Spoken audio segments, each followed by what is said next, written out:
No. A ver. Solo veo la primera portada, o la portada creo que la primera Sí. diapositiva. Voy a intentar. Creo que se trabó otra vez. Perdón.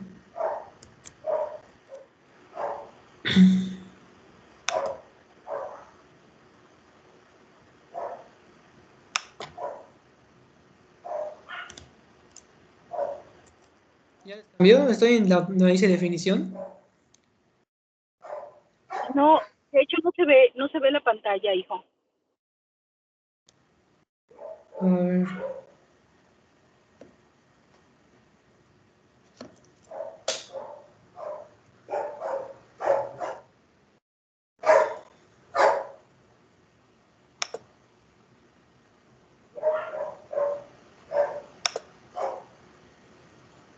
Voy a volver a compartir.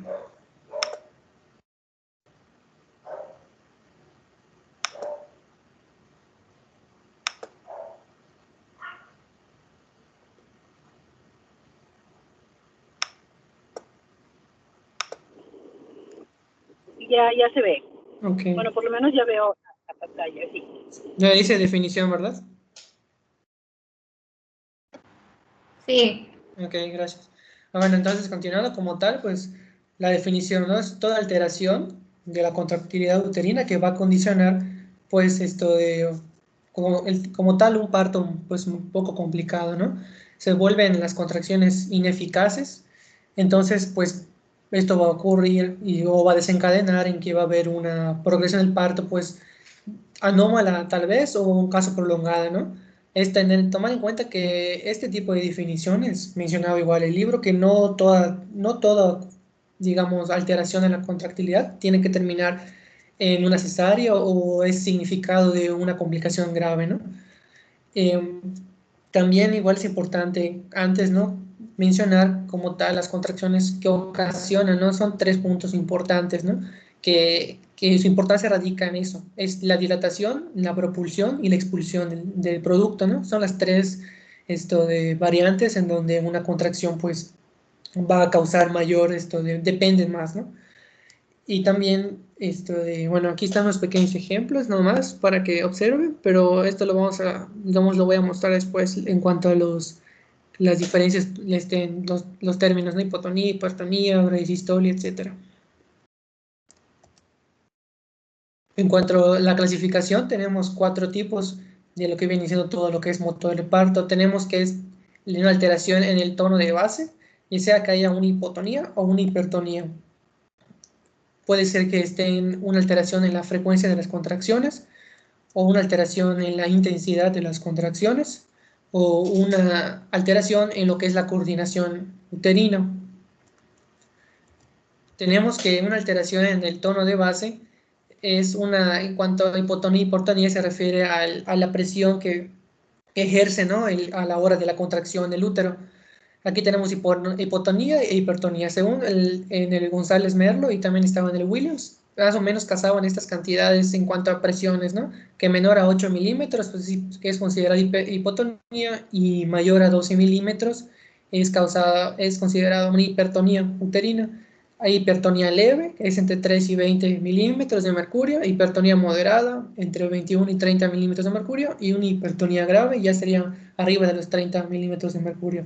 Igual es importante mencionar que una contracción ejerce, o sea, para que sea, digamos, algo más efectiva es a partir de 60 milímetros de mercurio, pero entonces para dilatar, con que tenga una presión de 15 milímetros de mercurio es suficiente como para que pueda comenzar la dilatación. Tenemos Por igual... eso es importante en el área de tococirugía, discúlpame Sí, si te sí. interrumpo. No, adelante. Por eso es importante, ¿cómo nosotros vamos a medir esa magnitud? Pues nos lo va a dar el registro tococardiográfico. Si nosotros tenemos la oportunidad de tener el monitor en la sala de partos, pues tenemos que estar pendiente de cuánto alcanza el registro del tococardiógrafo. O sea, si ustedes saben que el tococardiógrafo tiene una unidad que es para registrar el latido cardíaco fetal, y otro para lo que se conoce como tocodinamómetro, que es el otro sensor. Este sensor es el que nos va a registrar la intensidad en milímetros de mercurio de las contracciones uterinas. Pero bueno, ojalá en todos los hospitales hubiera, ¿verdad? Y en todos los lugares tuviéramos nosotros el acceso al registro del tococardiógrafo. Si no lo tuviéramos, pues a lo mejor parte de nuestro entrenamiento clínico nos puede dar una pauta de cómo evaluar la dinámica uterina, haciendo pues lo que todos conocemos como la dinámica sobre la mano o la mano sobre el fondo uterino, para poder evaluar las contracciones en 10 minutos, en 20 minutos, pero eso no nos puede dar una dinámica efectiva, o sea, no podemos nosotros interpretarlo, es muy subjetivo. Por eso la importancia de saber que tenemos el acceso, quienes tengamos el acceso a un hospital en la sala de labor que tenga un tococardiógrafo, por lo menos saber cómo va la intensidad de las contracciones uterinas. Y es así como nosotros podemos registrar la intensidad de estas contracciones. También es importante saber específicamente la intensidad que deberían tener las contracciones que sean capaces de poder modificar el cérvix. Eso es súper importante. ¿Hasta cuánto debe llegar para que pueda haber una respuesta en la dilatación del cérvix? Por eso es también necesario que nosotros pues entendamos o comprendamos por qué las contracciones de Braxton Hicks no son lo suficientemente eficaces para poder modificar el cérvix. Muy bien, ¿hasta aquí alguna pregunta? ¿Algo que quieran comentar? Muy bien, adelante. Sí, doctora, para poder haber una respuesta, ¿no? Y que haya una dilatación del cérvix, mencionaban en el libro que es a partir de 15 milímetros de mercurio. ¿Es acercado, es aproximado eso? No, es más, es mayor. Es O mayor. sea, tiene que ser, sí, o sea, los 15 milímetros de mercurio pudieran iniciarlo, pero tiene que ser sostenido y tiene que ser por lo menos continua esa fuerza o esa intensidad, y debe ser progresiva, o sea, de 15 en adelante, o sea, por decir, en 10, 15, 20 minutos ya debe de haber aumentado, no debe mantenerse en 15, porque si se mantiene en 15 no se modifica, solo va a tener un estímulo continuo, pero no cambia la intensidad. Para que se pueda modificar, tiene que cambiar la intensidad de las contracciones, tiene que aumentar estos 15 milímetros de mercurio hasta 60, por así decirlo, ¿no? En algunos casos. Ya esto nos va a conducir a la fase, o va a marcar lo que se da como las diferentes fases del trabajo de parto. Ok, doctor. Gracias. Adelante. Sí, continuando, igual a la siguiente alteración puede ser en la frecuencia de las contracciones. Aquí, pues, como ya había mencionado la doctora, ¿no? Pues podría ser por la dinámica uterina, que a veces la mayoría de las veces, pues es lo que tenemos, pues, literal a la mano y como que más rápido de poder hacer, ¿no? Entonces tenemos la bradisistolia, que son menos de 2 contracciones en 10 minutos, o la taquisistolia, que son más de 5 contracciones en 10 minutos. Normalmente esta taquisistolia, pues, se va a asociar, ¿no? Con una hipertonía, porque pues se supone que si está cada vez más constante, va a poder, como acaba de mencionar la doctora, pues esa cierta contracción y una hipertonía aún mayor, ¿no? Tenemos...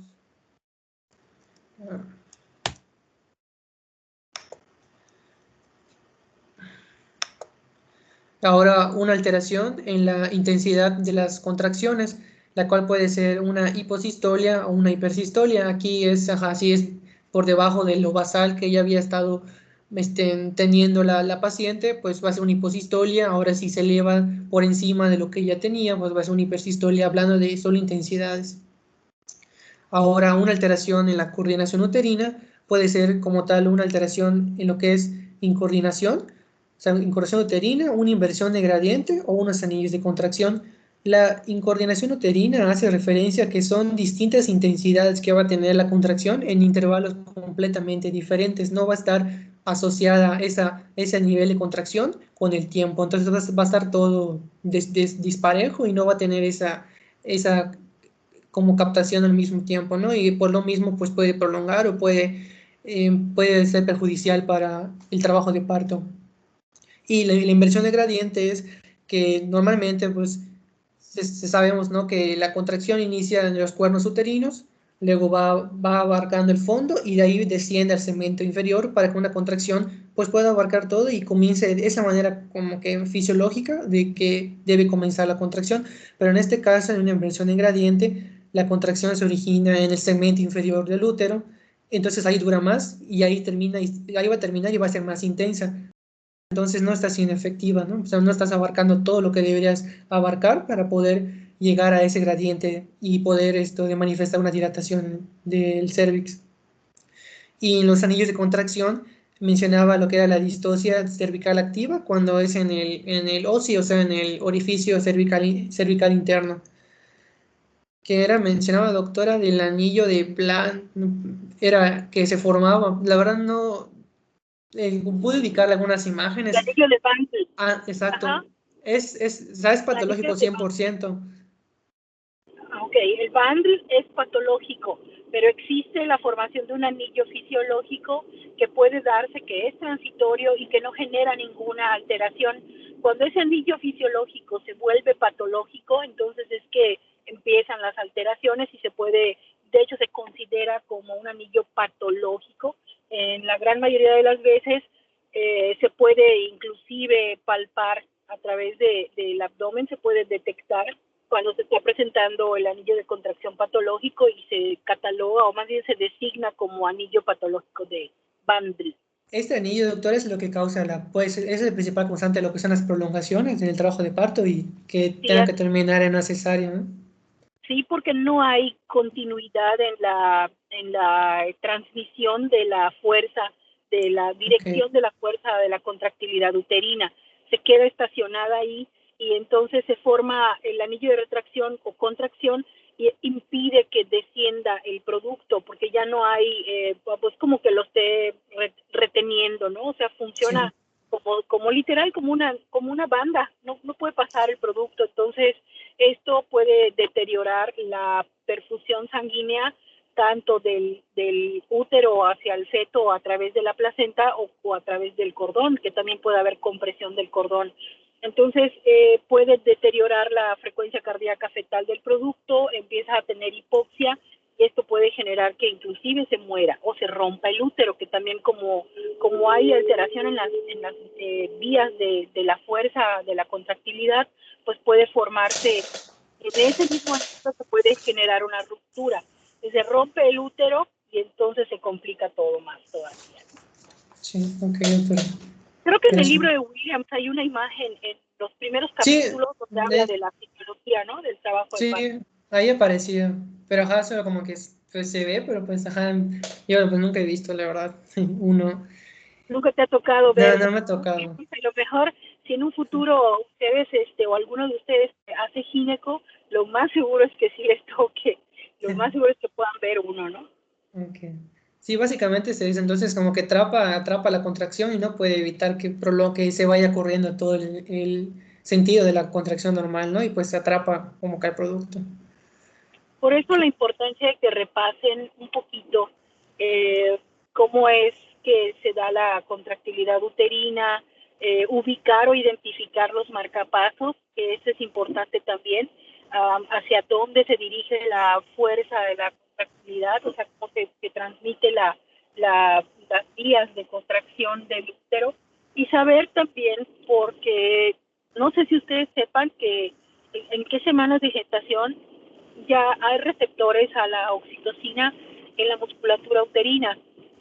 Todo esto dirigido al hecho de que podemos nosotros a lo mejor no utilizar oxitocina si las contracciones o la actividad uterina es regular, pero si es irregular, nosotros manejamos la oxitocina, tendríamos que tener la certeza y conocimiento del manejo de la oxitocina, porque si lo manejamos mal podemos causar una iatrogenia y entonces es de hecho una de las más frecuentes como causa de alteraciones en la contractilidad uterina, ¿no? El mal manejo de los oxitóxicos. En este caso, no sé si alguno de ustedes sepa cuándo ya hay receptores a la oxitocina en la musculatura uterina.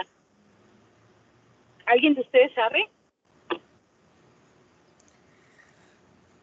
Recuerdo que era a finales del primer trimestre, ¿no?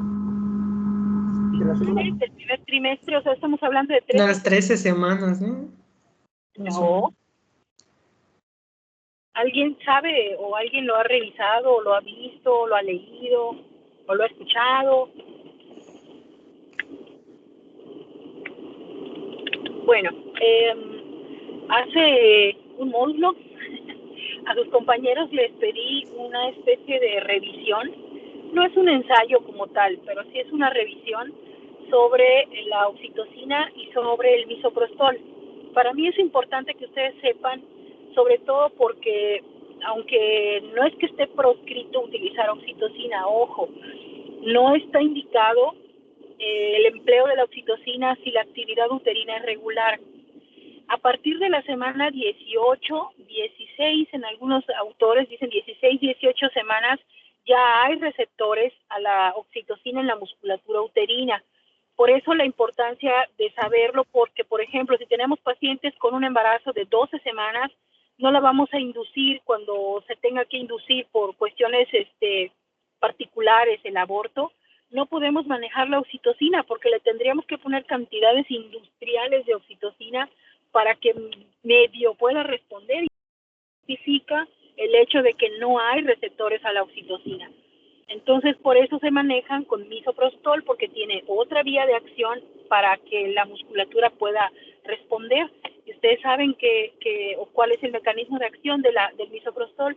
Supongo que lo van a revisar, ¿verdad? Entonces, lo voy a dejar como tarea que ustedes me hagan una revisión del mecanismo de acción de la oxitocina, que incluya su fórmula bioquímica y no solamente las dosis o el manejo, sino exactamente todo lo relacionado con la farmacocinética de la oxitocina y del misoprostol. Y del misoprostol me interesa mucho que ustedes sepan pues las contraindicaciones, cuáles son las indicaciones, y yo se los voy a poner todo en Teams para que hagan ese ejercicio en breve. Así que esperen ahí un aviso de la tarea, inclusive ese programa, porque tiene fechas para entrega y lo voy a revisar. Es muy importante que lo tengan en cuenta, sobre todo porque les va a tocar cuando estén en su pasantía. A lo mejor les toque la oportunidad de atender un parto en su comunidad, y ustedes sepan que si no estaba indicada el manejo de la oxitocina, pues les pueden generar problemas de tipo legal la conducción del trabajo de parto. Entonces, tienen que saber cuándo hay receptores, cómo se maneja la oxitocina y en qué casos en particular, ¿no? Bueno, continuamos entonces para no atrasarles más. Sí.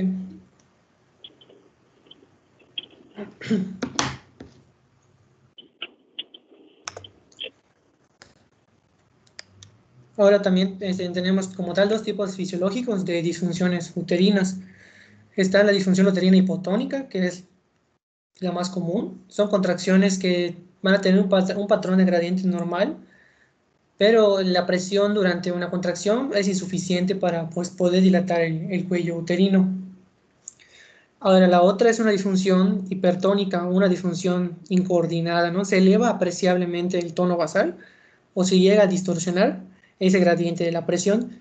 De aquí, pues normalmente son como que tres situaciones. No puede haber una contracción más fuerte del segmento medio que la del fondo, o sea, no inicia la contracción donde debería iniciar y pues ocasiona estas pequeñas disfunciones. También por una sincronía que exista completamente en donde se origina, ¿no? A veces se origina en un lado del cuerno uterino o luego va en el otro o en varias zonas al mismo tiempo. O puede ser se puede ser de ambos, que igual puede afectar esta disfunción, se pueden combinar.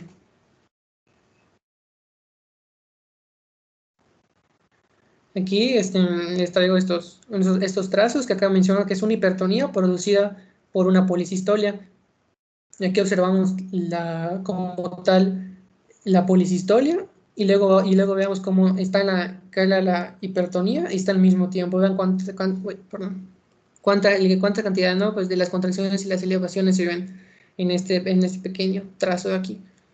Y en una bradicistolia con hiposistolia, pues veamos todo está alargado, apenas encontramos dos pequeñas elevaciones de la dinámica uterina.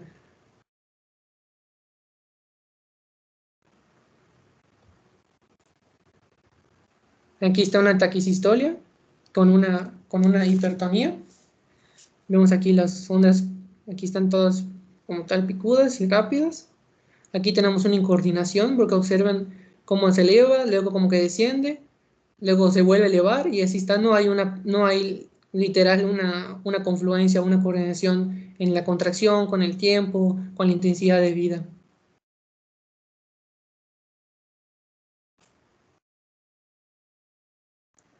Para lo que son las distocias dinámicas, con un criterio clínico, bueno, se clasifican como tal en general en tres grupos: hipodinamias, hiperdinamias y disdinamias.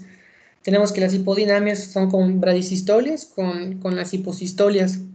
Las hiperdinamias son taquisistolias con las hipersistolias, y una disdinamia pues simplemente es una alteración en general en toda la coordinación uterina, que ya hemos mencionado: la incoordinación, la inversión de gradiente, incluso están allá los anillos de contracción.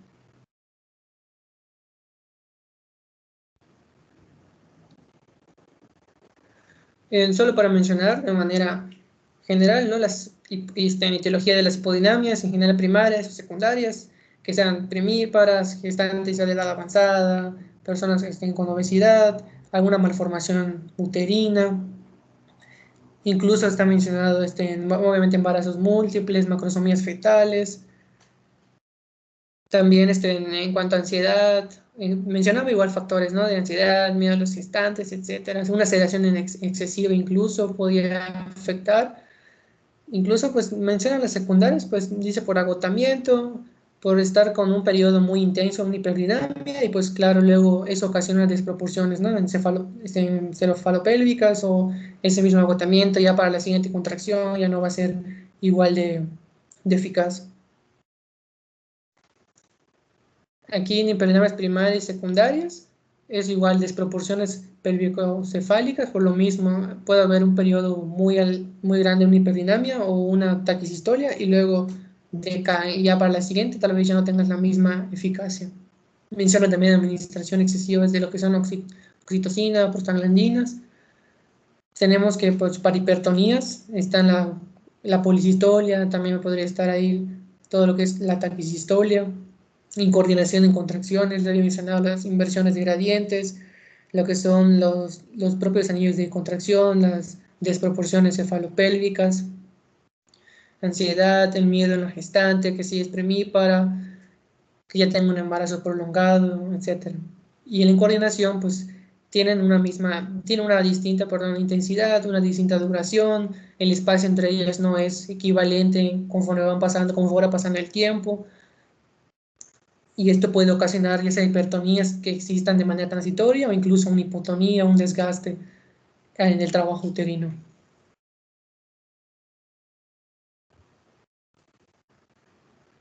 Ahora, como tal, en trastornos del trabajo de parto, te menciona que que existe una prolongación en la fase latente y trastornos ya en la que es la fase activa. En la prolongación de la fase latente, pues menciona, ¿no?, mayor a 20 horas en una nulípara y mayor a 14 horas en la multípara.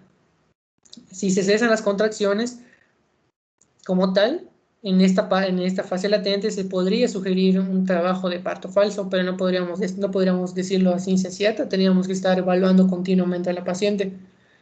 Y en el resto, una fase latente que tenga, pues normalmente largas las contracciones, estén totalmente desproporcionadas, en fuera de tiempo, en intensidad, frecuencia, ya podríamos pensar o podríamos tomar en cuenta un tratamiento con oxitocina.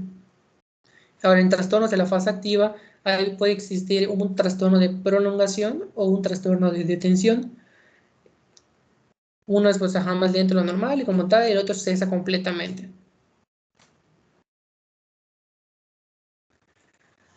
Este cuadro que aparece en el Williams te menciona, son patrones de trabajo de parto, todos son a parto anómalo, con sus criterios diagnósticos, más como que en hora, en cuanto a dilataciones, y los métodos de tratamiento. Sin embargo, hay algunos detalles. Por ejemplo, dice trastornos de prolongación. Estamos hablando de una fase latente. Acá están las dimensiones, las horas, como ya había yo dicho, y te dice tratamiento preferido, reposo en cama.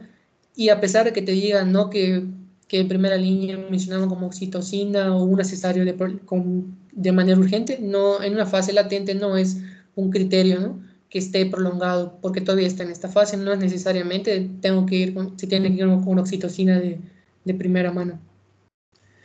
Y allá en trastornos de retraso y de tensión estamos hablando de un trastorno ya en la fase activa de parto.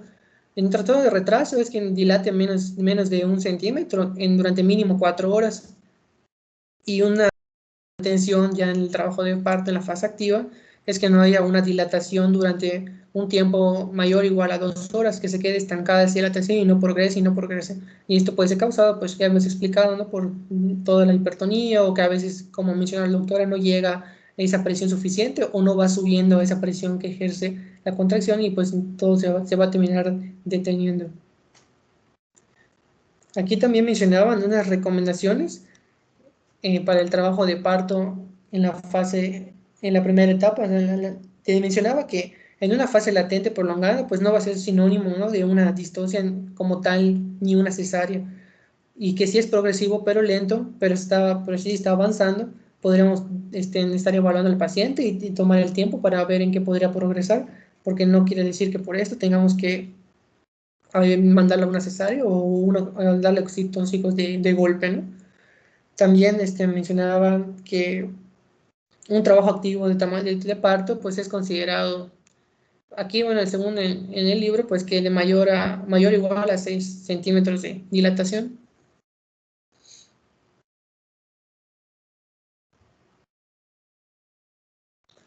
En las hipodinamias, si el parto ya está muy prolongado, como ya habíamos mencionado, y obviamente que pues estamos hablando tal vez de una fase activa y un poco más avanzada y está más prolongado, aquí puede haber, básicamente terminan la paciente en una deshidratación y una acidosis de la madre, por lo mismo, ¿no? Que ya comienza a haber un efecto disculpen, en la vascularización uteroplacentaria, ¿no? Tanto el feto pues deja de recibir sangre suficiente de la madre y a la vez esa se vuelve una retroalimentación y la madre se ve afectada y comienzan los problemas a nivel placentarios. Puede causar nuevamente infecciones y generar la pérdida de bienestar fetal con una hipoxia y una taquicistolia que luego puede terminar ahora sí que en una distocia más grave por este tipo de motor de parto.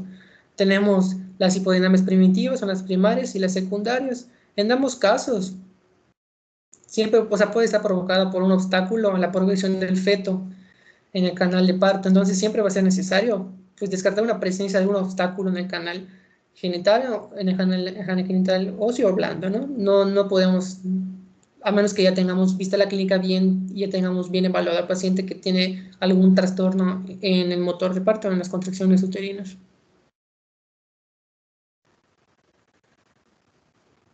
En las hiperdinamias, estas normalmente están precedidas por un periodo más o menos, ya sea un poquito más prolongado. Entonces aquí está la hiperdinamia y después la siguiente, pues ya por el agotamiento como tal, pues va a causar puede estar la dinámica normal, incluso puede estar ya disminuida. Esta se puede dar por un obstáculo, como ya había mencionado, igual en el canal óseo, puede haber por exceso de administración de los oxitóxicos, son las hiperdinamias iatrogénicas, o pues una sin causa aparente. La taquicistolia existe en las tres situaciones. Acorta el tiempo de reposo entre las contracciones, lo que va a causar, como ya había mencionado, un agotamiento aún mayor, tanto para el producto como para la madre. Y pues la hipertonía normalmente va acompañada. Dolor mencionado como tal, dolores intensos, permanentemente en el hipogastrio, agitado, angustiado, con diaforesis, en piloerección, etc. Pueden producirse incluso desgarros en el canal blando de parto, en el cuello, en la vagina, el perine, en casos de algún parto precipitado, que normalmente mencionaba que se podía dar esto, ¿no? Por el administración excesiva de la oxitocina.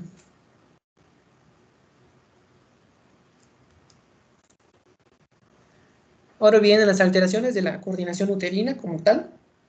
La incoordinación pues interfiere en general con todo el curso normal del parto, porque está retrasando la progresión del parto y esto normalmente es por una hipertonía, puede estar afectado en esa distinta intensidad de los intervalos que ya había mencionado, de dónde comienza la contracción, dónde termina o si inicia y se queda en el mismo lugar, como sucede en la inversión de gradiente.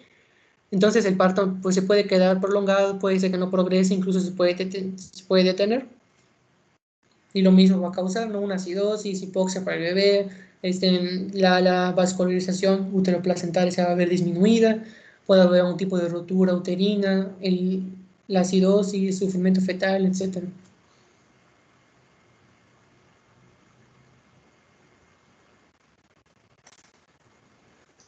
Y como mencionaba la doctora, pues el método de elección en el registro interno, ¿no? de las contracciones uterinas, con el registro cardiotocográfico, para ver frecuencia, intensidad, todo lo que está evaluando en el tono de las contracciones, en coordinación, todo lo que es la actividad uterina, etcétera, ¿no? Y los registros externos que solo permiten, pues como tal, unas alteraciones de la frecuencia, que es, bueno, las dinámicas uterinas, donde palpábamos y podíamos observar, pues, no, cuántas tiene, si tiene más de 2 o tiene más de 3 en 10 minutos, y todo eso. Ahora, para el diagnóstico, ya como tal, una inversión en gradiente, pues solo se puede sospechar todo lo que es anillos de contracción, que igual podría ser, si está ya muy expuesto, lo podríamos ver o en la palpación, pero si solo se podrían sospechar, pues con la palpación, valorar endurecimiento, la cronología, básicamente igual con la dinámica uterina. Y otra que podría mencionar, que era un tacto cervical con la palpación, pero aquí mencionaron que esto pues no era tal vez de primera línea o muy recomendado podría causar algún tipo de ruptura uterina porque ya está demasiado, puede estar muy dilatado, o si lo contrario no está nada dilatado, podríamos entorpecer un poco lo que es la progresión del trabajo de parto.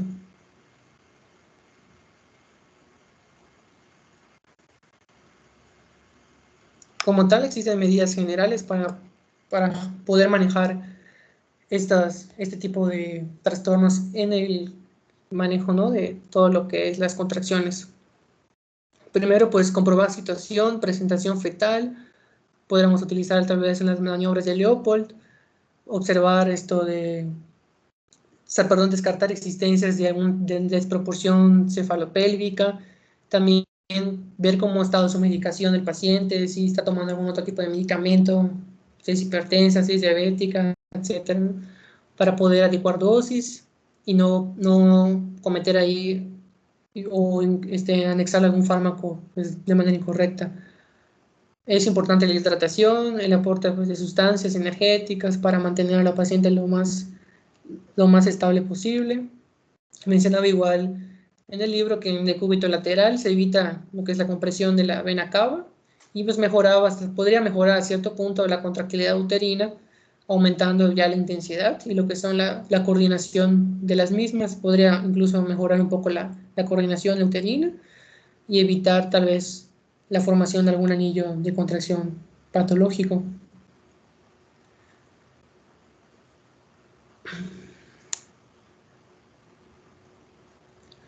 Mencionaba que para las hipodinamias, aquí te mencionaba que como que el tratamiento pues era los oxitóxicos intravenosos, o sea, la oxitocina, y ir aumentando gradualmente, como aquí están las dos y las pueden ver, observar, pero básicamente era eso, ¿no? Manejarlo con esto, pero igual como recuerden valorar siempre el tiempo que tienen, la dilatación y los factores asociados, porque no, como menciona la doctora, pues no es solo administrarle de primera instancia un oxitóxico ahí de golpe.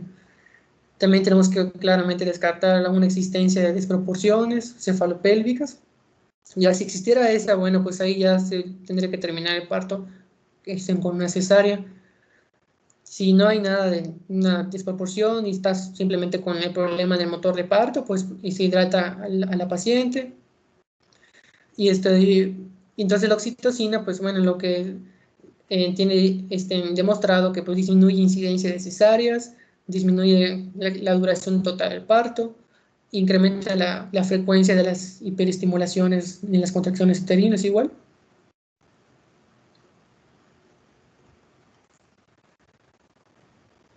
Y ahora para las hiperdinamias mencionaban que la principal causa es iatrogénica, es por administrar pues la oxitocina, entonces lo principal que podríamos hacer pues sería suprimir esa administración del oxitóxico. Igual aquí si ya se descartó una desproporción cefalopélvica, podríamos utilizar los betamiméticos para una relajación del útero. Y bueno, en González Merlo, aquí mencionaban uno de acción rápida y de vida media corta, el más usado es el Ritodrine. Doctora, no sé si utilicen estos bioetamiméticos. Sí, sí, Sí. sí se utiliza, hijo. O sea, de Sí. hecho, antes de entrar a quirófano, cuando ya decidimos interrumpirlo a través de la vía abdominal, pues lo que hacemos es, en cierta forma, evitar que continúen las contracciones así tan violentas, porque una vez que empiezan, son violentas realmente. Entonces, sí podemos utilizar medicamento cuando sabemos que está la sala disponible, que podemos inclusive, tenemos o contamos con paquetes cruzados, con anestesia, con la sala libre pues disponible para la cesárea, ¿no? Esto no lo podemos hacer si no tenemos todo listo, porque entonces entra el feto en una fase especial, inclusive es el momento en el que se puede morir muchas veces, ¿no? El feto es muy lábil y ante estos cambios de presión, ante estos cambios de oxigenación, pues sí pueden sufrir más, ¿no? Entonces, por esa razón es que deben de estar monitorizadas, es que debemos de tener nosotros todo disponible en lo que se mete a quirófano, manejar un medicamento que pueda relajar en la musculatura uterina y poderlos operar sin problema. Ok. Pues ahí está, y bueno, que mencionaba, ¿no? Que pues metamiméticos también benefician al feto, pues igual a relajar todo el útero, ¿no? Pues mejoras lo mismo, ¿no? Una vascularización uteroplacentaria, y pues eso ya básicamente reduce el riesgo, ¿no? De una hipoxia fetal. Ya si el parto no progresara, pues ya sería necesario practicar la cesárea, teniendo en cuenta que con frecuencia tras una hiperdinamia se puede esconder una desproporción cefalopélvica, por lo cual, como acaba de mencionar la doctora, siempre hay que estar monitoreando a los pacientes y estar casi lo más que se puede el tiempo posible haciéndole sus dinamias, etcétera. Y una disdinamia, como ya habíamos dicho, que era pues una alteración literal en toda la coordinación uterina, no hay nada de distintas intensidades, intervalos diferentes, contracciones en otros lugares no comienzan en los cuernos uterinos, ni en el fondo, pueden comenzar en el segmento inferior y se quedan ahí, etc. Entonces aquí lo mismo siempre, igual descartar una desproporción cefalopélvica, ya que sería ahí, pues ya sería una cesárea. Y ya pues procederíamos a frenar de cierta manera la dinámica uterina, relajando el útero, para dejar entonces que se reinicien de nuevo las contracciones, como que tratar de cortar ese momento para que vuelvan a iniciar de cero, de una manera basal. Si ya después de media hora ya la dinámica no alcanza las características que son propias según el periodo de parto en el que esté, si está en fase latente, si está en fase activa, en su primera etapa, en segunda etapa, pues si no están con esas características que cumplen con las tamaños de dilatación, o ya se pasó del tiempo, o las contracciones no cumplen con esa presión necesaria para dilatar el útero, pues aquí ya se procedería a una estimulación ya con oxitocina a dosis bajas, y como habíamos visto anteriormente, ¿no? Pues ir subiendo poco a poco, cada media hora, y ir valorando cada vez a la paciente. Y también mencionaba que una disdinamia, pues de manera como que inicial, pues sería un poco relajar a la paciente, tranquilizarla, profundizar tal vez en la anestesia, pero mencionaban igual que podría ser contraproducente la anestesia, porque podrías estar como que estarías distorsionando un poco esta coordinación, puedes estar disfrazando o guardando situaciones de una hiperdinamia que no podrías estar observando. Y los anillos de contracción y lo que es la distosia cervical activa, que eran los que ya había mencionado igual la doctora, igual deben ser tratados con cesárea. Eso sí, no mencionaban otra manera. Y sería todo, doctora. No sé si quiera agregar algo. Sí, claro. Sí, claro. Lo que pasa es que también podemos considerar el manejo de estabilizadores de membrana como el sulfato de magnesio. En la gran mayoría de las ocasiones, sobre todo cuando estamos hablando de pacientes con alguna otra comorbilidad, lo ideal es desde que inician las alteraciones de la contractilidad, pues programar, no programar, sino prepararnos como que psicológicamente para la interrupción vía abdominal. Nunca terminan bien, por más que lo intentemos. Por decir, ya que se modifique o se regularice la contracción, que termine en parto. El que sufre más es el producto Entonces, lo que hacemos con la interrupción diabdominal, pues es mejorar las condiciones del feto, ¿no? Entonces, la mejor solución, el manejo de estos casos es quirúrgico, ¿no? Hay que hacer una cesárea. Y en algunas ocasiones también podemos nosotros, cuando hacemos la cesárea, pues visualizar las alteraciones de la contractilidad uterina, podemos ver inclusive la forma en la que se forma el anillo de contracción patológico, que es el anillo de Bandl. Ok, doctora, gracias. Adelante. Y ya no sé si quién va a ¿Alguien continuar. quiere comentar? Claro, ¿alguien quiere Sí, sí. preguntar algo? ¿Quieren comentar algo?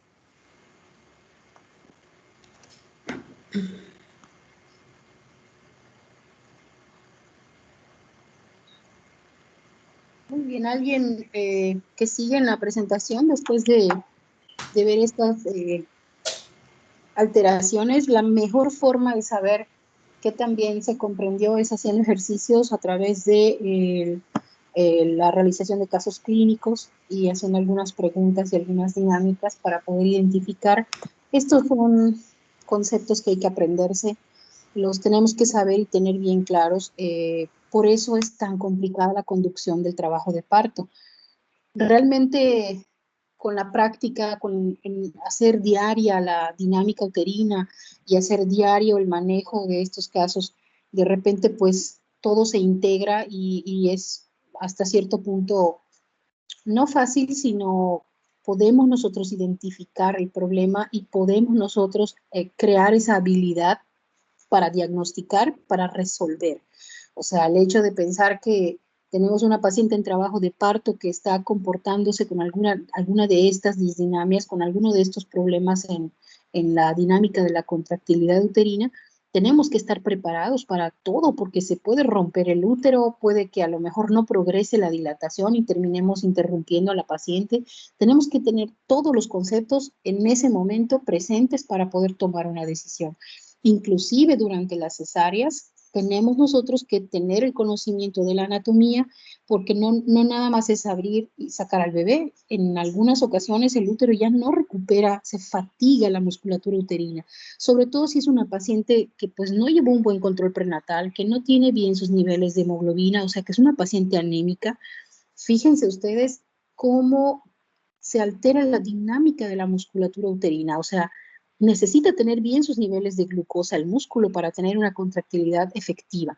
Necesita tener bien sus niveles de oxígeno. Son dos factores muy importantes que pueden contribuir para que esta dilatación o el progreso de la contractilidad uterina y el trabajo de parto se entorpezcan. Una paciente anémica o una paciente que no come bien, que tiene sus niveles de glucemia por los suelos, es una paciente que muy probablemente presente problemas durante su trabajo de parto.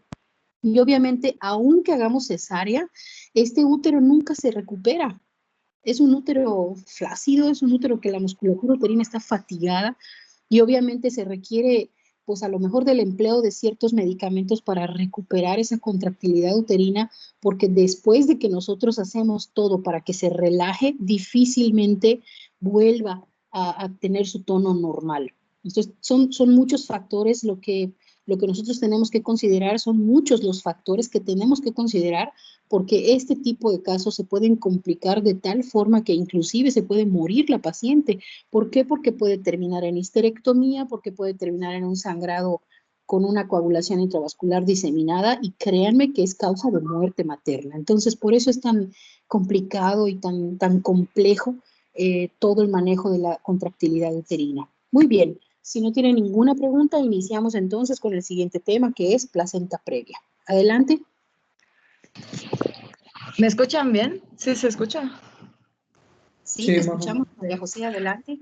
Ok, súper. Bueno, entonces vamos a comenzar con lo que son las metrorragias del tercer trimestre del embarazo y lo primero que vamos a revisar es placenta previa.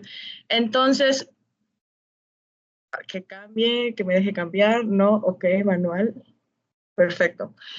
Vamos a comenzar con un pequeño caso clínico y me gustaría que en el chat respondan este caso, ya sea A, B, C o D. Es una paciente embarazada de 31 semanas de gestación sin control prenatal que acude a consultar con ustedes por presentar un sangrado transvaginal de hace 2 horas mientras se encontraba acostada en su hamaca. Refiere que el sangrado era rojo brillante y no le ocasionó dolor. A la exploración física, la frecuencia cardíaca fetal se encuentra normal y no hay actividad uterina. De las siguientes opciones, ¿cuál consideras que es correcta? No sé, que alguien me diga ya cuando varios hayan contestado, por favor, porque no puedo ver.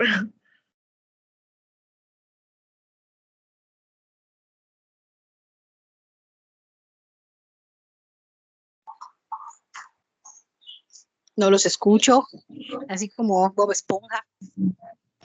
Y ya respondimos 4. Van 4. Este caso clínico lo saqué de uno de los manuales para el ENARM de este año, que es como un ejercicio del tipo de preguntas que vienen. Claro, no era hamaca, era cama, pero lo personalicé porque somos yucatecos. Entonces, Muchos están respondiendo la D, Majo, de dedo. de ninguna de las anteriores.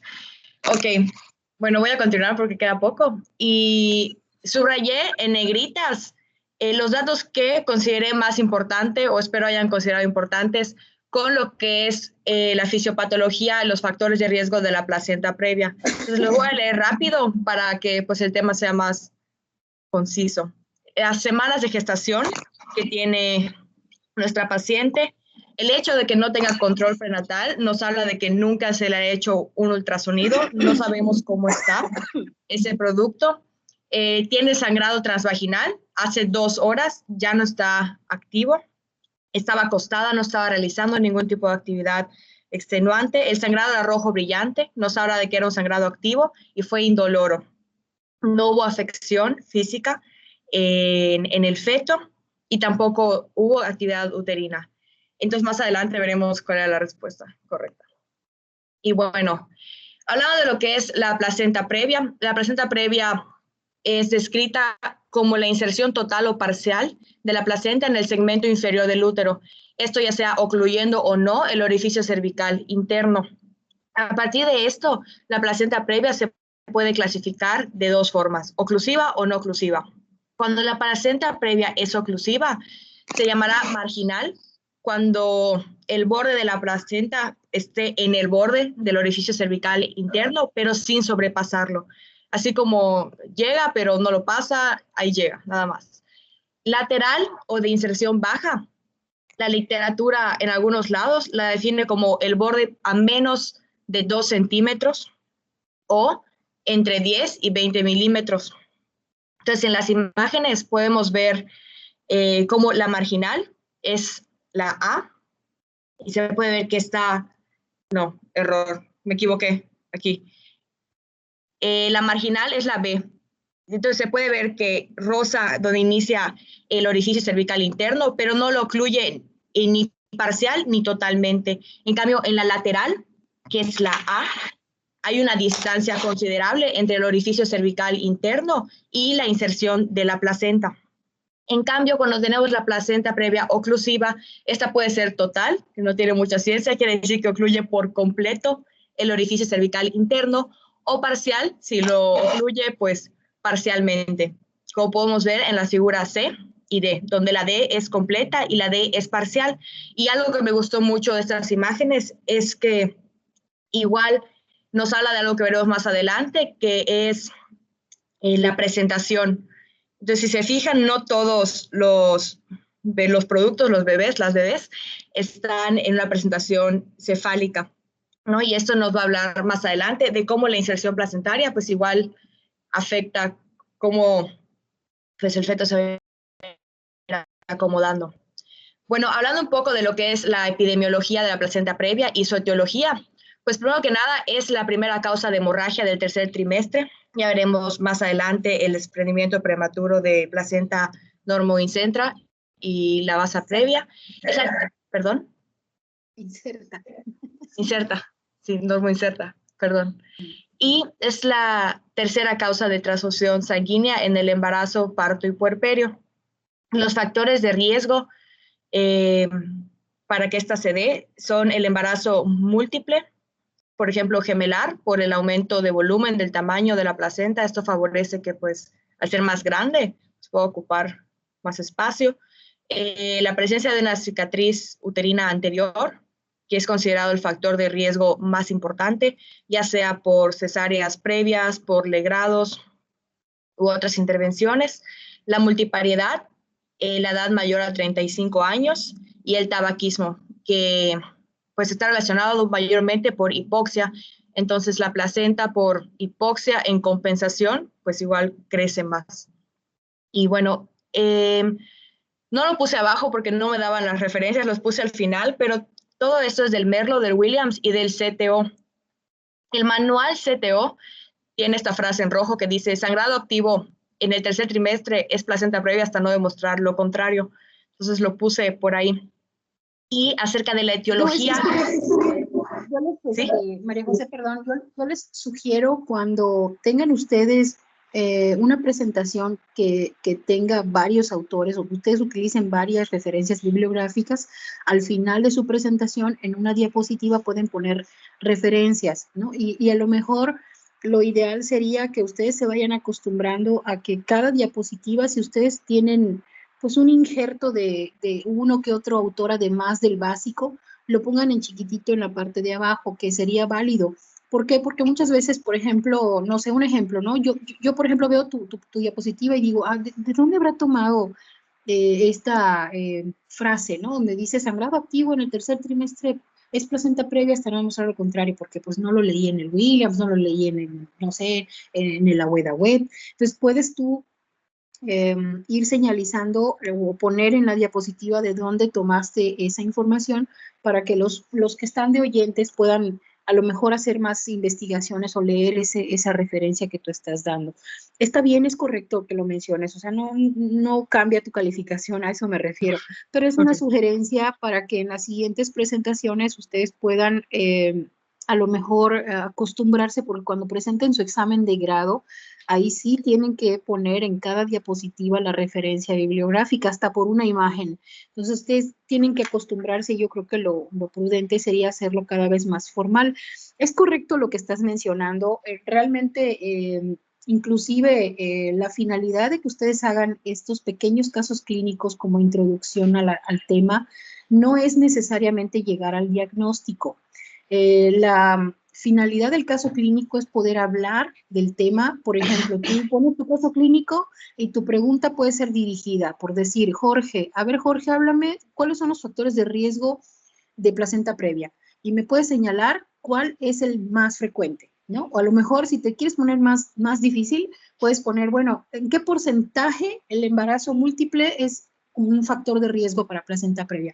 O sea, lo que yo quisiera con sus casos clínicos es que ustedes tengan una participación activa sin necesidad de estar atenidos necesariamente a la presentación, que lo vamos a ver después, ¿no? Entonces, podemos hacer 2 o 3 preguntas, ni siquiera vamos a hacer 15, o sea, 2 o 3 preguntas del pequeño caso clínico que tenemos ahí, pero para introducir el tema, a lo mejor también puede ser, porque lo puse ahorita en el chat, pero también puede ser, por ejemplo, una pregunta es, no sé, una pregunta puede ser, ¿cuál es la definición actual o la clasificación actual de placenta previa? O fulanita o fulanito, descríbeme la placenta de inserción baja. ¿A qué se le denomina o por qué se le denomina placenta de inserción baja? ¿Cuál es la ubicación de la placenta previa que permite el trabajo de parto por vía vaginal? Eso también puede ser una pregunta que nos permita a lo mejor a los participantes de la clase pues opinar en relación al tema, y si estamos mal no pasa nada, o sea, no, si ustedes contestan algo errado, no va a ser en detrimento de su calificación, al contrario. No sé si quedó claro el concepto o la idea de manejar pequeños casos clínicos como introducción de los temas. Sí. Ok, bueno, entonces continuamos, María José. Gracias, hija. No, usted, doctora. Y ¿dónde me quedé? Etiología. Y bueno, la mayoría de los textos literalmente dicen que la etiología no se sabe a ciencia cierta, pero la clasifican en 2 probables orígenes, uno de origen uterino o por así decirlo materno, y otro por origen de las propiedades ya de lo que es el cigoto. En el uterino, como mencionamos antes, pues es secundario a los factores de riesgo de, por ejemplo, la cicatriz uterina anterior. Son alteraciones, todo lo que ocasiona la alteración endometrial que pueda afectar ya sea la perfusión o el sitio de implantación. Entonces puede ser una cicatriz previa o puede ser alguna masa o un mioma u otras entidades que ocupen ese espacio normal de implantación o que alteren la perfusión de esa zona, como, bueno, decía el Merlo, la multipariedad, entre otros. Y como tal, de lo que es pues, la implantación del blastocisto, ya sea por un retraso en su implantación, en la actividad histolítica, que esto permite que pues, a mayor tiempo desciende, entonces cuando se implanta ya es bajo, o cuando por una afección de la perfusión, mencionaba el Williams, el corión frondoso, que forma parte junto pues con la decidua basal de la placenta, pues crecía más para abarcar mayor área y poder compensar de alguna forma o asegurar una adecuada perfusión. Y no cambia. Aquí. Bueno. Algo que tenían en común todas las bibliografías era que habían 3 puntos importantes a considerar en la clínica de la paciente para poder igual dar el manejo, ¿no? Esto era las semanas de gestación y ponían un punto corte entre menor o mayor a 36, porque esto igual nos va a hablar acerca de la madurez pulmonar fetal, que es un punto muy importante que veremos más adelante. El trabajo de parto, porque la paciente puede llegar con un trabajo de parto activo o puede llegar pues sin las contracciones y la actividad característica. Y la estabilidad hemodinámica de la madre, ya que las afecciones fetales van a ser secundarias a esto, porque así como la hemorragia puede ser leve, puede ser severa y ocasionar un choque hemorrágico. Entonces, entre las manifestaciones clínicas y los cambios que habrán hemorrágicamente es que uno es de inicio abrupto, como vimos en el caso clínico, es indoloro, aunque bueno, el CTO mencionaba que no había que descartar placenta previa por la presencia de dolor, porque dependiendo igual de las semanas de gestación y pues de la situación en general, ¿no? La particularidad de nuestra paciente podía ocasionar dolor en algunos casos. Es una hemorragia activa, rojo rutilante, que tiene tendencia a formar coágulos, es discontinua, puede pasar, como mencioné anteriormente, de leve a grave esta pérdida sanguínea y es recidivante. La dinámica uterina, el tono es normal y de haber contracciones, estas deben de ser contracciones igual normales, que tengan un periodo de relajación adecuado. Y conforme respecto al feto, no hay afectación fetal directa, únicamente hay compromiso cuando la madre está comprometida, como mencionamos antes, ¿no? Cuando su estabilidad se pierde hemodinámicamente y hay un choque. Entonces ya hablamos de que esto puede ocasionar sufrimiento fetal, hipoxia, entre otras cosas. Y la distocia de presentación que mencionaba al principio se da en un 20 a 30% de los casos de placenta previa, pues más que nada por factores mecánicos, porque la placenta, dicho burdamente, pues estorba los movimientos del feto. Y bueno, el diagnóstico consiste, o las herramientas diagnósticas son básicamente 4. Uno, el ultrasonido transvaginal, es el gold standard, pero igual se puede usar el transabdominal, la especuloscopía, las maniobras de Lopol, que son las que nos van a ayudar, pues igual a descartar una distocia de presentación y también pues el palpar el tono uterino, o sea, la exploración física normal, el monitorear la frecuencia cardíaca fetal y, bueno, las pruebas de bienestar fetal. Bueno, algo igual muy importante que puse aquí grande es no realizar tacto vaginal.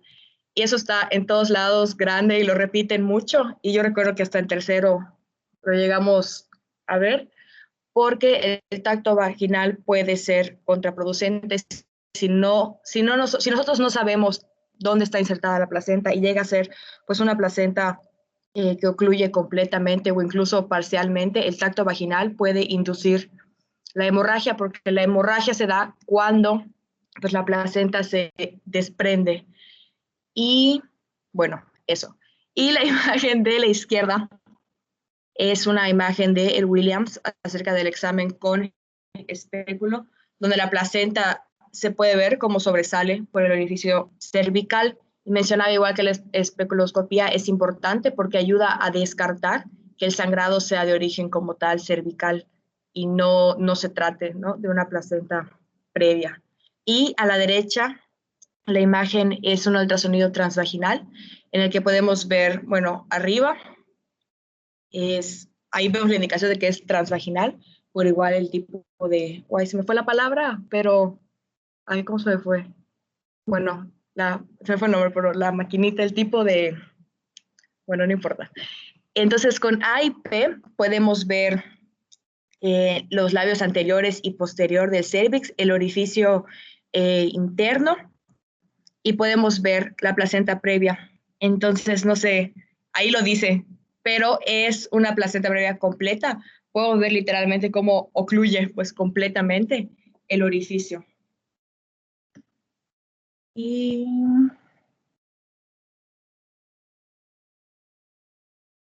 bueno, el Merlo tenía este cuadro diferencial, que me pareció igual muy importante, porque igual, bueno, estos temas los vamos a ver las siguientes clases, pero me parecieron importantes desde ahora para, pues, tener claro cuál es el inicio, lo que los desencadena, los factores de riesgos que influyen o no en estas diferentes causas de metrorragia. Y la principal causa o diagnóstico diferencial es el desprendimiento prematuro de la placenta dormoinserta.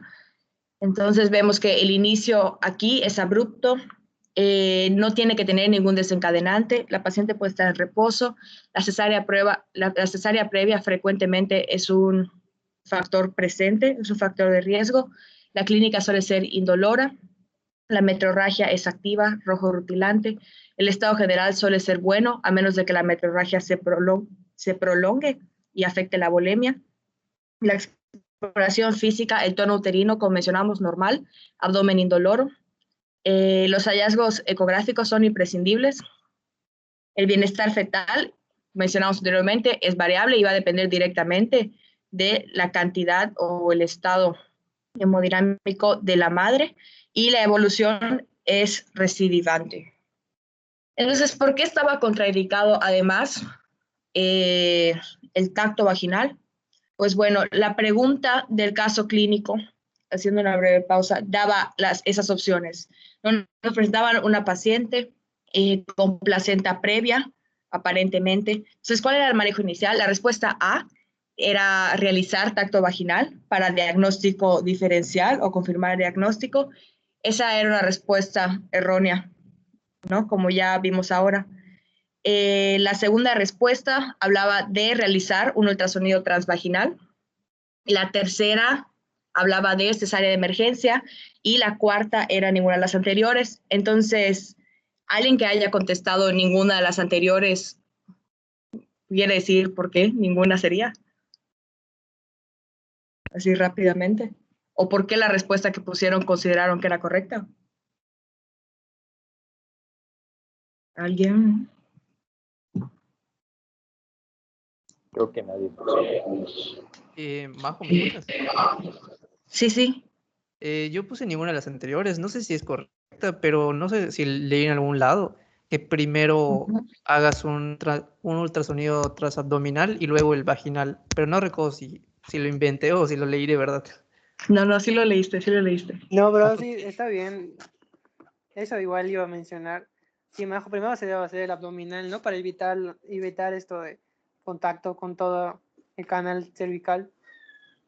Y pues mencionaba igual lo del tacto, pues obviamente no se debía hacer, porque igual, bueno, eso sí lo había visto, creo que en el González Merlo me pareció haberlo leído. Y y pues ya básicamente en la que quedaba pues era pues poner ninguna de las anteriores. Porque de verdad ninguna de las otras tres era como que lo que debía hacer de manera como que de primera instancia, ¿no? Ok. ¿Alguien más? ¿No? Ok. Pues gracias, Héctor, Esteban. Esteban, no estás loco, yo igual lo leí. Espero los demás igual lo hayan leído. El González, el Merlo, dice que si bien el transvaginal es el gold standard, pero por simplicidad o por accesibilidad, normalmente se hace el abdominal primero o se recomienda hacer el abdominal primero. Pero dentro de las opciones, si cuentas con el ultrasonido transvaginal, esa es la opción correcta. O sea, en el manual, de donde lo saqué que les comenté con anterioridad, esa es la opción correcta y justifica que al ser el gold standard puede emplearse y debe de emplearse, ¿no? Pero si hubieran puesto cualquier ultrasonido abdominal o transvaginal, era correcta, pero ahí solo te daba eso y ese es el factor que como que confunde, porque de primera mano, en teoría, deberíamos de emplear el abdominal. Entonces, la respuesta correcta era realizar ultrasonido transvaginal. Bueno. No sé si ahorita ya me escuchan, no me dejan esta cosa hablar. Sí, doctora. Ok, bueno, es correcto lo que están mencionando. Ahora bien, la importancia de que nos hayan invitado a hacer los... ¿Escuchan? Un poco entrecortada, doctora. Ok, no sé qué sea, pero voy a tratar de no mover nada para que no sé si es por el aire o no sé qué sea, pero bueno, la importancia es que nosotros tenemos una visión no diferente, sino que hacemos un manejo a lo mejor fuera de lo que dice el libro, porque pues bien mencionaste, y así lo dicen todos los libros, no está indicado hacer un tacto vaginal, pero ¿por qué sí lo hacemos? Lo hacemos porque tenemos, o porque estamos en un área quirúrgica y lo hacemos porque sabemos que podemos a lo mejor pasar rápido a la paciente sala. Lo ideal es solo colocar el espectro si nosotros sospechamos que es una placenta previa. Pero si tenemos la sala disponible, inclusive pasamos a la paciente antes de hacer la cesárea, lo que hacemos pues, después de bloquear a la paciente es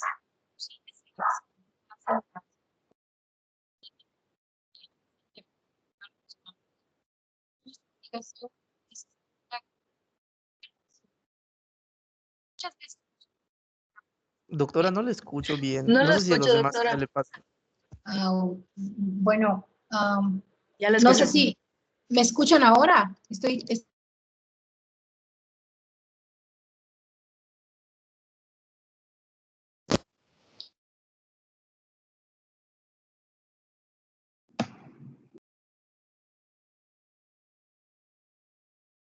No la escucho, doctora.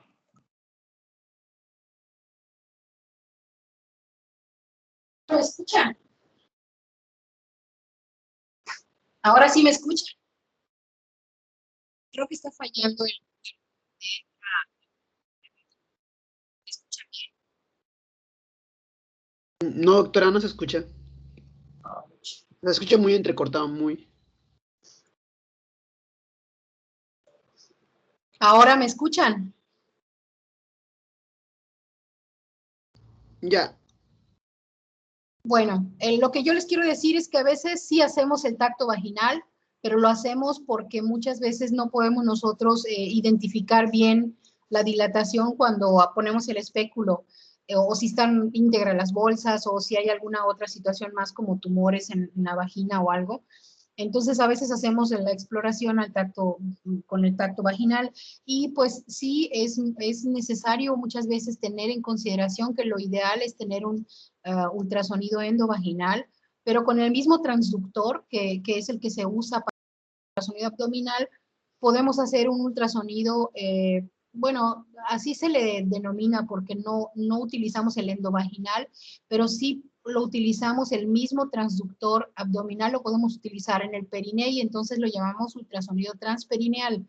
Pero realmente la clínica es más que suficiente para diagnosticarla, ¿no? Entonces, no siempre es tan necesario tener un ultrasonido endovaginal. Con el ultrasonido abdominal es más que suficiente para que nosotros pudiéramos identificar la clasificación de la placenta previa y ante qué nos vamos a enfrentar, ¿no? Adelante. Ok, gracias, doctora. Y bueno.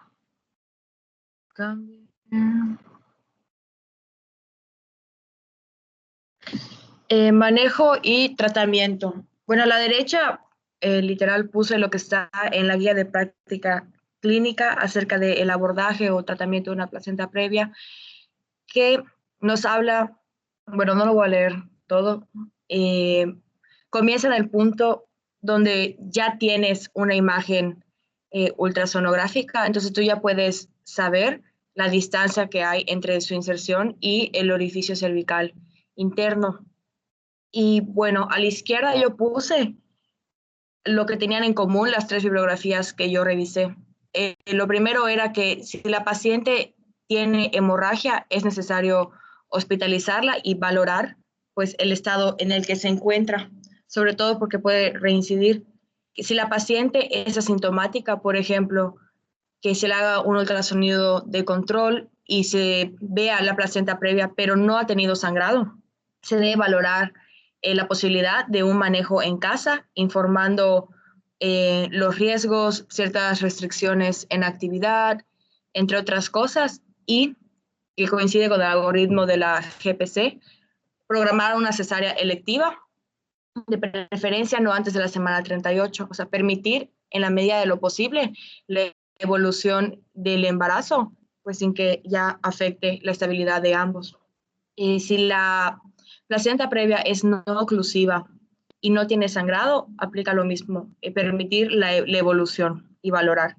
Si el producto es pretérmino, recomendaba los inductores de madurez pulmonar, pero máximo 7 días previos al nacimiento. Eso es algo que a mí me quedó duda, pero era algo que mencionaba, que, o sea, si van a pasar más de 7 días desde que das los inductores, antes de la semana 36, como que no valía la pena. Me quedó mucha duda. Entonces, es una pregunta para usted, doctora. No. Los inductores se manejan solo si el embarazo lo amerita. O sea, si tienes una paciente con 36 semanas, no le vas a dar inductores de madurez pulmonar.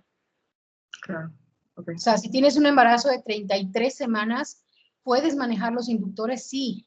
Si la paciente no está sangrando, está hospitalizada, por eso les decía que es importante el ejercicio con los casos clínicos, ¿no? O sea, tenemos una paciente, en este caso queremos evaluar procedimiento, queremos evaluar la toma de decisiones, ¿no? Por ejemplo, tenemos una paciente 33.5 semanas de gestación con sangrado transvaginal.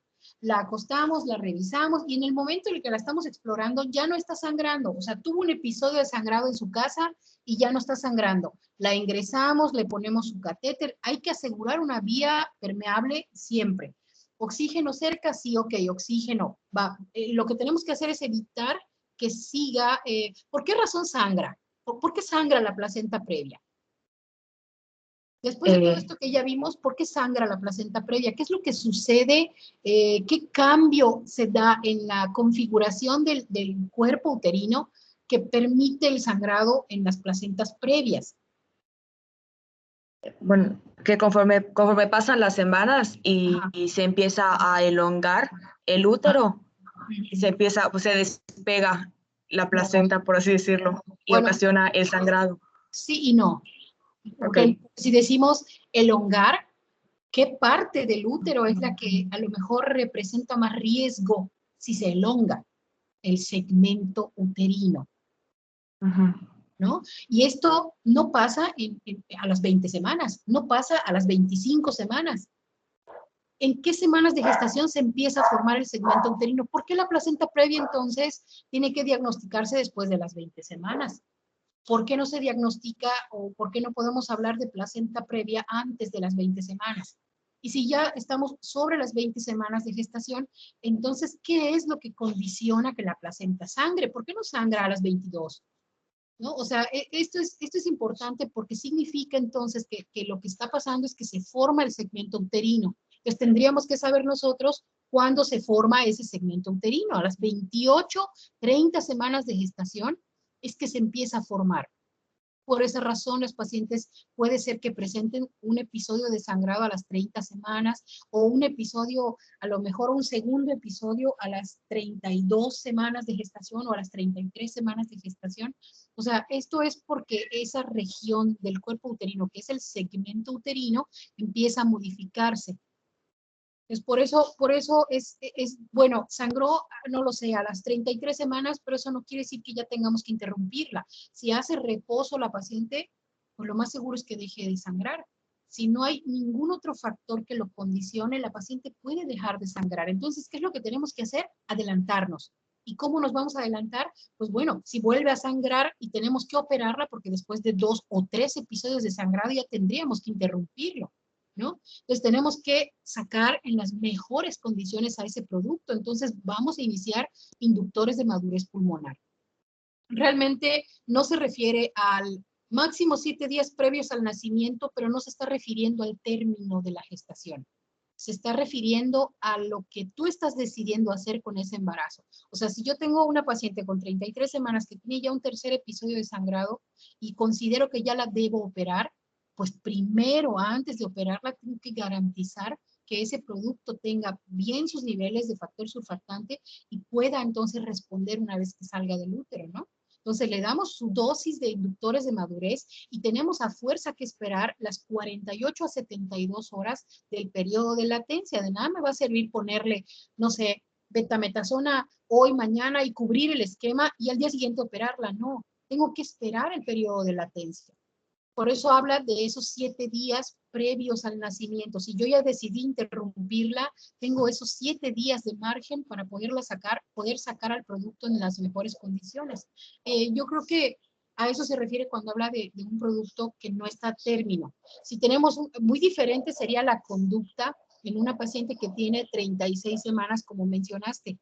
Ahí yo no tendría por qué inducir la madurez y ya están maduros los pulmoncitos del bebé. No sé si me explico. No sé si quedó claro, María José. Sí, sí, doctora, ahora sí. O sea, realmente se refiere al hecho del nacimiento que tú vas a hacer que termine ya la gestación porque ya no puede seguir sangrando. A medida en la que va pasando el tiempo, la placenta previa se puede hacer increta o percreta, o bueno, tener un acretismo placentario, y eso es a lo que nosotros no queremos que llegue, ¿no? Realmente lo que nosotros necesitamos es garantizar la madurez pulmonar en el producto. Si ya está maduro el bebé, ya no tendríamos que esperar más, hay que programarla y sacar ese bebé. Por eso se espera las 37, 38 semanas antes de que empiece el trabajo de parto. Si empieza el trabajo de parto, entonces ahí nos metemos en una complicación mayor, porque entonces el sangrado pues puede ser todavía más fuerte. Donde está la placenta muchas veces empieza a invadir el miometrio, evita que esa región que se llama lecho placentario, donde está inserta la placenta, no se contraen los vasos sanguíneos. Es tal la invasión que puede generar que permanezcan abiertos y entonces el lecho placentario está sangre y sangre y sangre, y lo que tenemos que hacer pues es evitar que haya pues una pérdida mayor, y muchas veces hacemos unos puntos en cruz en el lecho placentario para que deje de sangrar.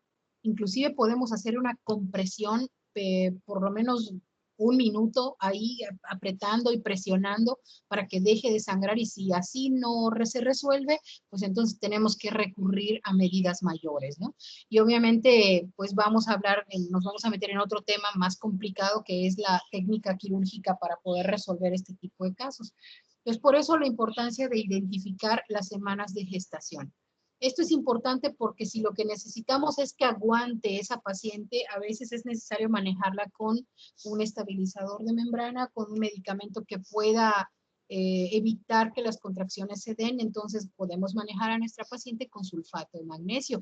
Aquí no podríamos nosotros utilizar orsiprenalina, por ejemplo, porque la orsiprenalina puede desencadenar pues una taquicardia en la madre, una taquicardia fetal. Entonces ya no sabríamos si tiene taquicardia por el medicamento o tiene taquicardia por la pérdida sanguínea. Pues por esa razón utilizamos mejor el sulfato de magnesio cuando necesitamos útero inhibir a nuestras pacientes. Adelante. Ok, gracias, doctora. Y pues no sé, ¿qué más podría yo mencionar aquí? Creo que usted ya mencionó todo. Y bueno, lo último sería, bueno, como mencionaba la doctora, de las principales complicaciones de la placenta previa son la hemorragia posparto, por lo mismo que pues, esta región del útero no tiene la misma habilidad contráctil que el resto de él, y favorece la hemorragia posparto porque no hay la vasoconstricción pues, esperada o necesaria, y el acretismo placentario, que es esta adhesión pues anormal o patológica de la placenta, ya sea acreta, increta o precreta, pues dependiendo del nivel en el que penetre, ¿no? En biometrio o ya... Está muy bonita, muy esquemática, realmente así es la impresión. Muchas veces cuando hacemos inclusive la obtención de la placenta después de que nace el feto, nos topamos con esta dificultad y la única forma de saber qué tipo de acretismo placentario es por histología. O sea, cuando no hay una respuesta del miometrio, porque si se dan cuenta en la percreta, bueno, desde la increta y la percreta prácticamente la musculatura uterina se ve muy comprometida, difícilmente se contrae y por lo general hay una invasión de sangre hacia la serosa. Entonces, es por esa razón que también podemos observar un útero con telarañas, con manchones negros. Así se aprecia un útero de Cuvelier y esto nos da como resultado que el útero ya no se pueda contraer. Entonces hay una atonía uterina y por esa razón pues tenemos que hacer histerectomía. Esto solo nos lo da el estudio histopatológico, pero clínicamente podemos nosotros saber que algo no está bien en una placenta previa. Desde luego la placenta previa no está bien, ¿verdad? Pero si hay además un acretismo placentario, es cuando hay retención placentaria y entonces nos metemos en problemas más serios, ¿no? Bien, yo creo que sí hay algo más por mencionar. Hice una última pregunta cuando mencioné lo de los casos clínicos. No sé si la recuerdan, yo les dije que placenta previa nos puede permitir tener un parto por vía vaginal. ¿Es la marginal o la que tiene al menos 10 milímetros de distancia entre el orificio y la inserción? Bueno, eso decía el texto. Okay. Bueno, aquí hay una situación muy interesante porque hablamos de la ubicación en términos de la distancia entre el orificio cervical interno y la implantación, ¿no? ¿Estamos de acuerdo hasta ahí? Ok, pero no consideramos que puede ser su inserción anterior, lateral o posterior. Una placenta previa, ya sea marginal o parcial, puede ser que su inserción sea anterior y solo esa nos puede permitir que el producto pueda nacer por parto por vía vaginal normal. ¿Por qué? ¿Por qué sí podría nacer? Créanme que ha pasado, ¿eh? O sea, nos ha pasado que la paciente que está lista en piso esperando su turno quirúrgico para mañana a las 7 de la mañana, a las 10 de la noche empieza a desencadenar trabajo de parto, porque créanme que tienen derecho, ¿eh? O sea, tienen derecho a desencadenar trabajo de parto, aunque sea previa. No porque vaya a ser cesárea, ya no puede tener trabajo de parto. Nos ha pasado, se los estoy comentando porque fue un hecho real. La paciente estaba en piso y a las 10 de la noche empezó con dolor, con trabajo de parto y nos avisan que la paciente está sangrando. Y ahí corre todo el mundo para bajar a la paciente que estaba programada para el día siguiente a las 7 de la mañana. Y cuando llega la paciente a la sala de valoraciones en el piso 0, la doctora que estaba ahí en la guardia, pues tuvo que ponerse los guantes porque ya estaba el bebé naciendo, ¿no? Entonces dices, bueno, hicieron una placenta previa, ¿cómo es que nació? Y el bebé nació bien y obviamente el lío fue para después, ¿no? O sea, porque hubo su problema para que deje de sangrar y ahí nos ven haciendo todo tipo de maniobras para que deje de sangrar. Bueno, la placenta de inserción baja, marginal, previa parcial, anterior, es la única que nos puede permitir un parto por vía vaginal porque al momento en que desciende la cabeza del producto que entra en trabajo de parto, hace presión sobre la sínfisis del pubis.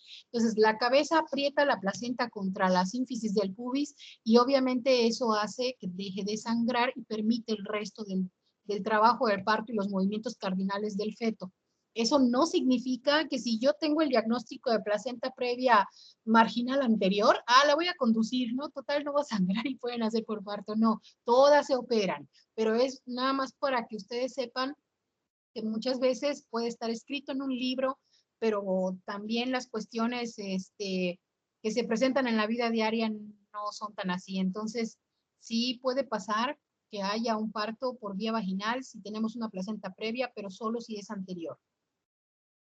No sé si quedó claro o les confundí más, porque tampoco es como que quiero que se queden con el concepto de que pueden ser parto las placentas previas, ¿eh? O sea, no, pero de que pueden pasar este tipo de situaciones sí, y tiene una explicación. Pues esa paciente que tuvo a su bebé y que llegó en expulsivo a la sala de valoraciones, pues fue gracias a que la inserción era anterior y no posterior ni lateral. Adelante. Y pues ya, por mi parte sería todo. Es todo.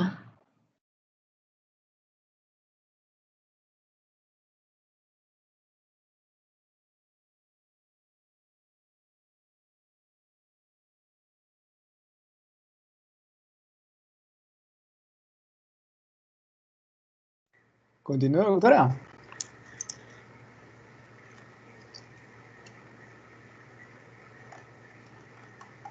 Hola.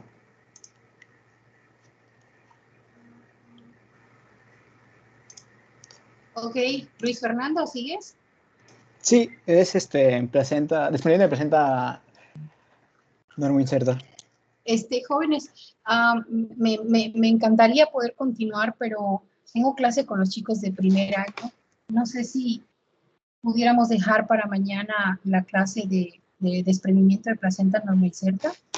Sí, está bien, por eso te preguntaba. No, yo les agradezco de verdad. Si no tuviera yo que atender a los chicos de primer año, podríamos seguir, ¿eh?